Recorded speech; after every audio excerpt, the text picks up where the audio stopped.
This is going to be our Unit 2 Day 6 video.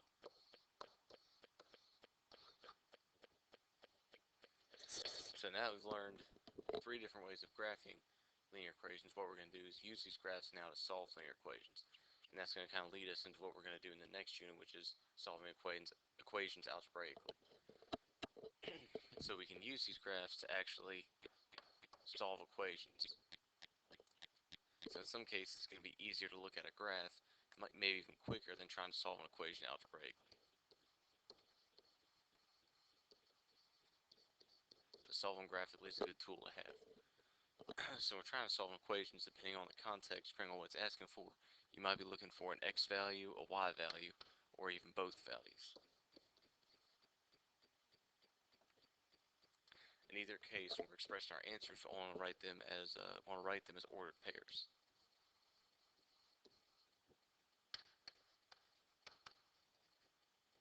I remember what ordered pairs are from that first video of this unit.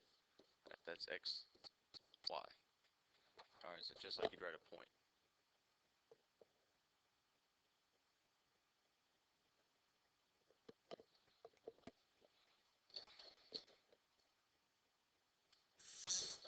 So we're going to go through 2 examples here. So the first example will work is going to be right here.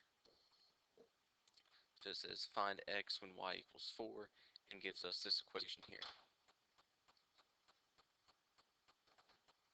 Y equals negative 1/2 x plus 2.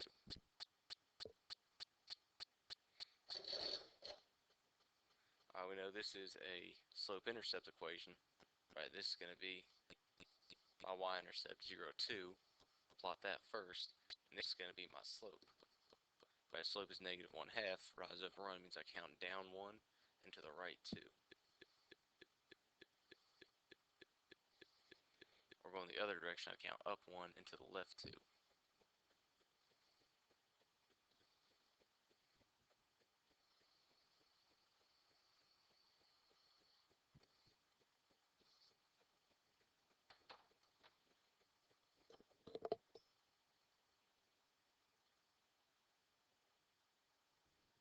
So we're trying to find what is the x value. So we're looking for an x value when y equals 4. So if I go to 4 on the y-axis, that would be right here. And all the points where y equals 4 would be everything on that same level.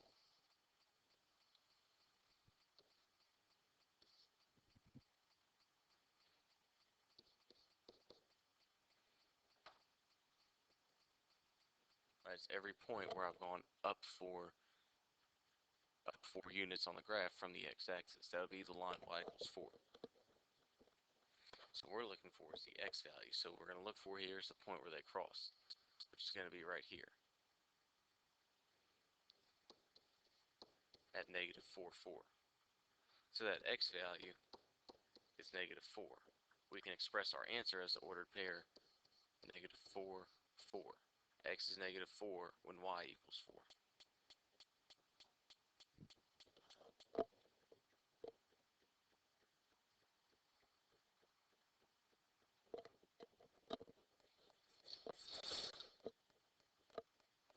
This example down here, we're going to work through the same way. But now, we're finding a y value when x equals 3. So we're going to start off the same way. Have an equation, 2x minus 1. I know that means I'm going to start with my y-intercept, negative 1. And I'm going to count the slope out. Remember, 2 is the same as 2 over 1, so I count up 2 and to the right 1. Or to go the other direction, I will count down 2 and to the left 1, reverse the steps.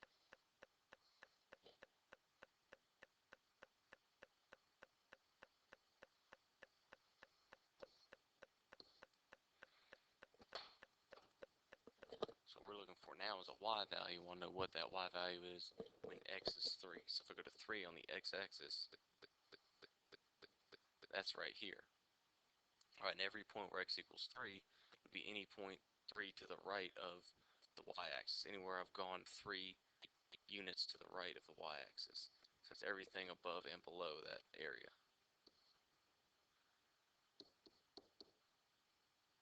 That would be the line x equals 3. And again, what we look for is where do they cross. That's going to be right here 3, 5. So what is the y value when x equals 3? Answer the question. Y value is 5, but how we'd write the answer is 3, 5. When x is 3, y is 5.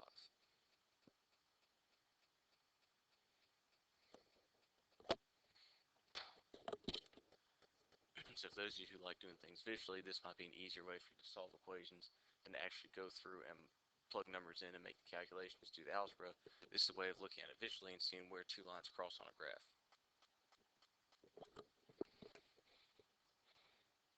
So a couple things we saw when we graphed the line y equals 4 and x equals 3. These were two different kind of lines. Alright, they didn't really have the same kind of slope we saw. They weren't really in that kind of same form of y equals mx plus b, slope-intercept form or point slope or standard form. They were kind of a different thing. So whenever we see an equation that has a line y equals and then some number, it's like y equals 4, its graph is going to be a horizontal line.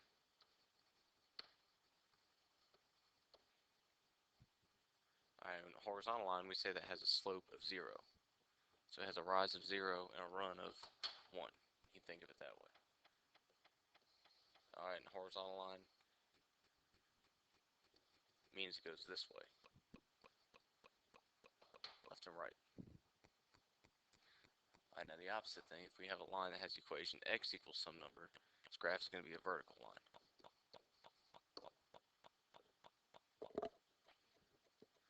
Right, since it has a rise but it has no run, that means we'd be dividing by 0 in the slope. So we say it has no slope, or that the slope is undefined.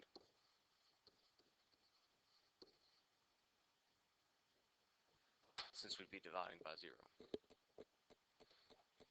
And again, vertical line, vertical means up and down. That's a vertical line. So it's a little confusing since x is our horizontal axis, and the x equals line is vertical, and same thing with y is our vertical axis, but the y equals line is going to be horizontal.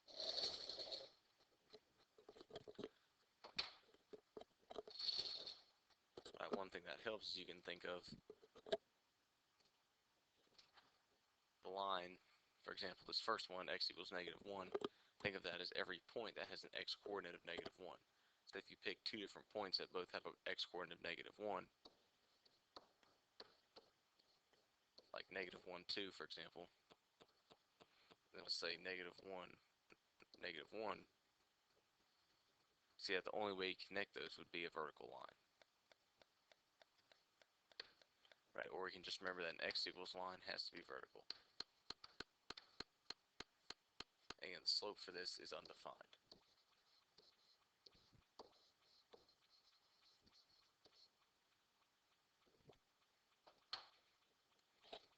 Right, on the opposite side, we have a y equals 5 line.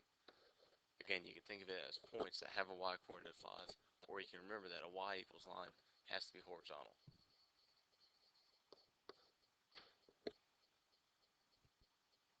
So once we find 5 on the y-axis, just draw a line left and right, and that'd be our line y equals 5.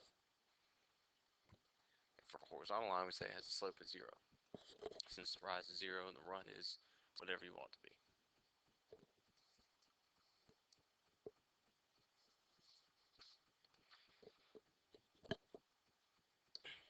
So on the back, there's a bunch of equations.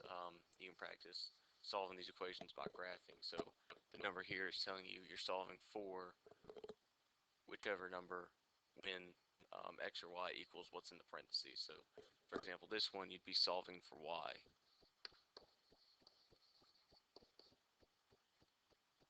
when x equals -5. Alright, so there's 6 problems here for you to get some practice doing this same thing.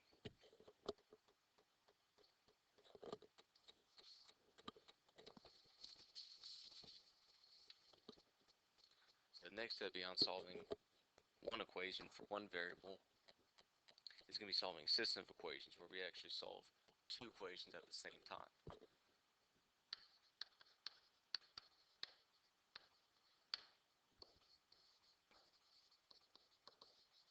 System of equations is a collection of two or more equations that have the same variable. So in this case, we're using x and y. But it doesn't have to be x and y. It could be whatever as long as they're the same two variables. So we can solve the system of equations graphically the same way we've just been solving the regular equations. And what we do when we solve the equations, regular equations, we were looking for points of intersection. We're looking for where they cross.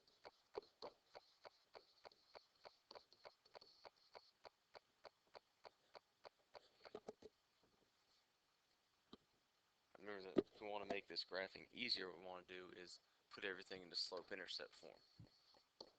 Just like we did in our video from yesterday, class yesterday, we learned how to put standard form in slope-intercept form. Same idea here. We want to put it in slope-intercept form, make it easy to work with. So here's our first example. So this is what a system of equations look like.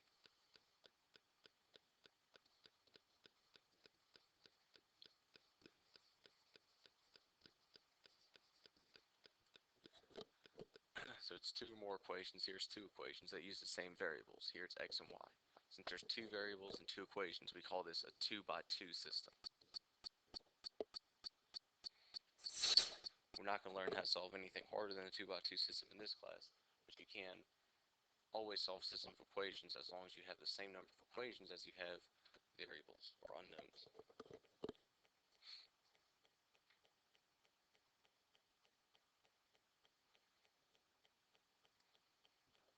So the first thing we're going to want to do solving this is to put both these in slope-intercept form.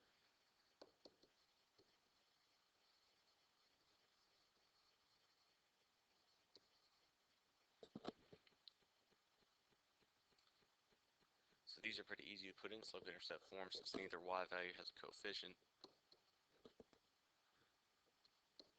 If you need some extra practice with this, pause the video now, do this part on your own. We're just going to jump straight to the slope-intercept equation. So the first one would be y equals negative 3x minus 2. The second one would be y equals 2x plus 3.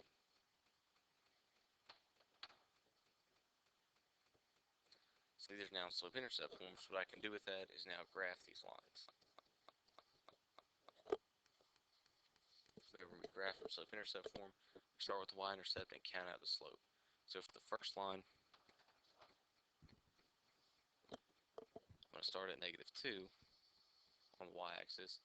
I'm going to count down 3 to the right 1. Then count back the other way, up 3 and to the left 1.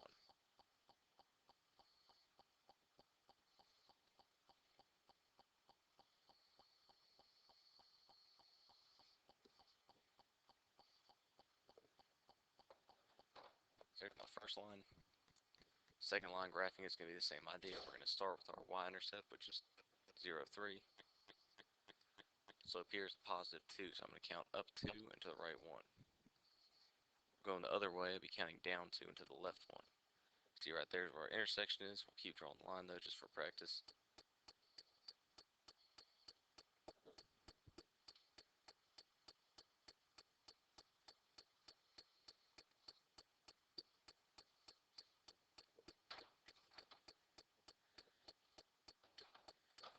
And again, keep in mind that what we're looking for is the intersection. So that's our third step, is find the intersection.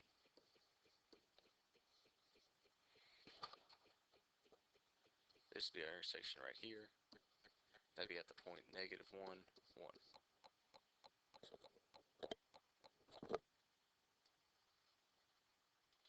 Remember, we always write our answer as an ordered pair.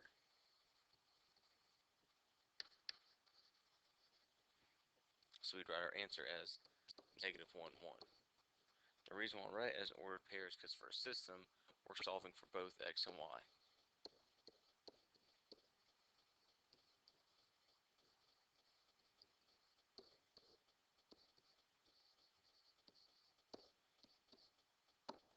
So if we just put the x, we just put the y, we haven't solved the system. We need to find the point where they cross, so that's the x and the y value. So there's 4 problems down below there. You can practice solving system of equations. Remember, one of the things that throws people off on these problems is the fractions. Remember, a fraction slope doesn't really mean a fraction. It just means you count a certain number in one direction, up or down on the top, and left or right on the bottom. So keep that in mind as you do these and get some practice. This will be the last thing we do this unit, and the hardest thing we do, but we'll come back to it next unit and also in the last algebra unit, which will be coming up in a couple months.